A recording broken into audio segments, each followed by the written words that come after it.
All right, everyone. Um, I really don't like going in on the whole Karen thing. But ironically enough, I've been calling it the Carolyn Bryant syndrome for some time. If you're not sure who that is, you'll want to look that name up. It's got a lot of historical value.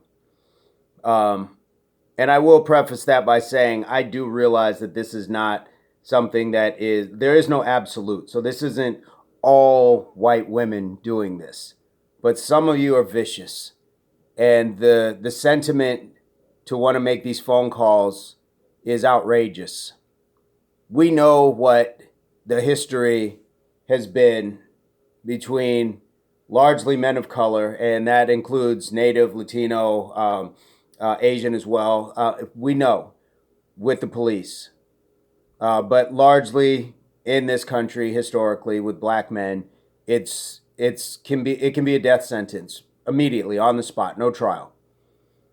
To make those phone calls is is such a dangerous sentiment. It says so much about you as a person who would make that phone call.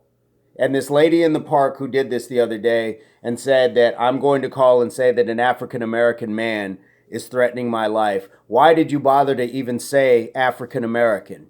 In that moment, you didn't see him as black, African American, or anything respectable. Let's say what's on our mind. This was the N word all over, because that's what historically we would expect people to come thinking. We're going to get him. We're going to get him because he's not going to threaten our white women. And that's a thing. That has been a thing. That was part of the movie Birth of a Nation, which was based off the book The Klansman. The movie was released in 1915. Look that up as well. But a huge part of that was the sentiment that black men were out to rape white women. So that has been soaked into the psyche of this country as well. It's not about that so much. Or women making these phone calls for barbecues, dog walking, whatever. When is the system going to make this an actual punishable offense? Falsified reports. And not just a slap on the wrist because I was scared or I didn't know what he was going to do. Because again, you're using my tone to atone for your poor actions. It doesn't work that way. It shouldn't work that way. These should be punishable offenses, which means now you get the pleasure of going downtown in cuffs, of being fingerprinted, handcuffed, now having a record, now having to go through courts to spend money you really don't have. Now also having anger management classes, other sort of therapeutic classes that you have to again pay each week to go to, and you get to prove that you've been going to them. And if you don't, there's a stiffer penalty for it. When is that going to happen? When do we unite and push this on legislation to start creating these laws? Now, maybe there is something to that effect and I'm just missing it, but it seems like every time this happens, somebody just kind of skates away, or we never hear the bottom line of it. Why isn't it that we get to, follow this? But there's a reason why. And that reason is because by the time we're just worked up, it kind of dies down because some other bozo does the same thing. And then we chase that one. We need to make sure that these people are being properly punished. Where are the lawyers who always want to work pro bono for cases to, make their name? This is the kind of thing that you do. Take these before judges. But I understand it's not a popular sentiment to punish the Karens or the Carolyn Bryants of this nation. Carolyn Bryant, by the way, was the woman who, I guess maybe it was on her deathbed, but years later admitted that Emmett Till had done nothing to her in that roundabout fashion. But again, look that history up.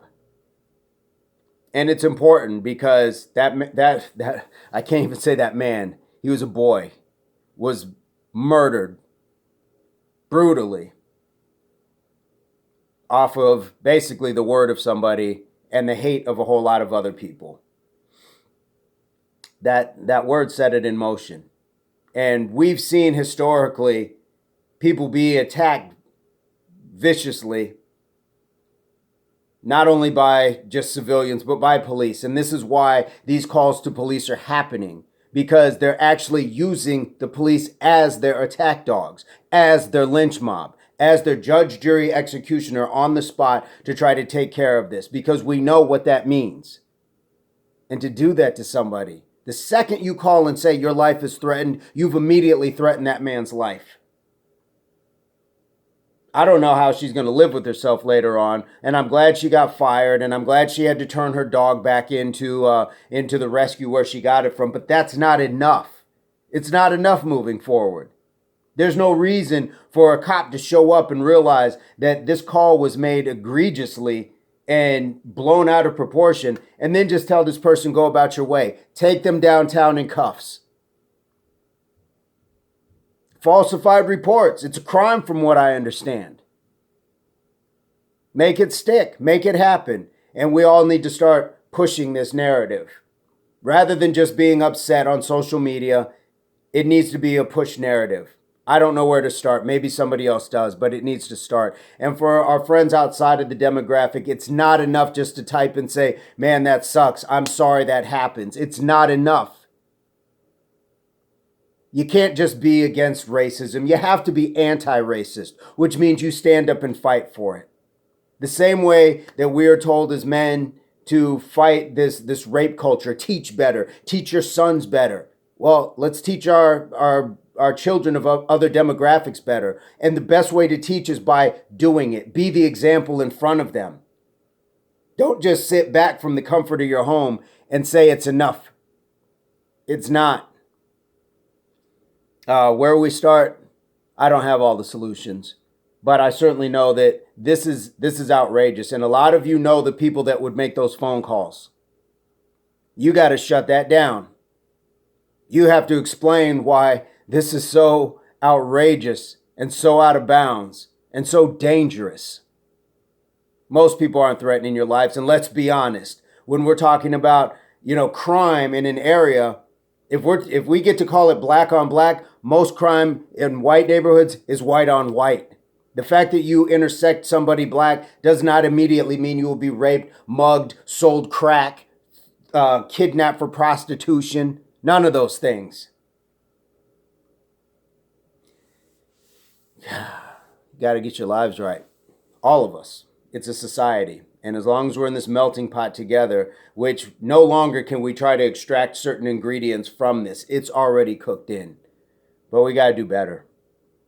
Guys, have a fantastic day, and hopefully this gives a lot of food for thought. I appreciate everybody who supports the ability to let me rant like this.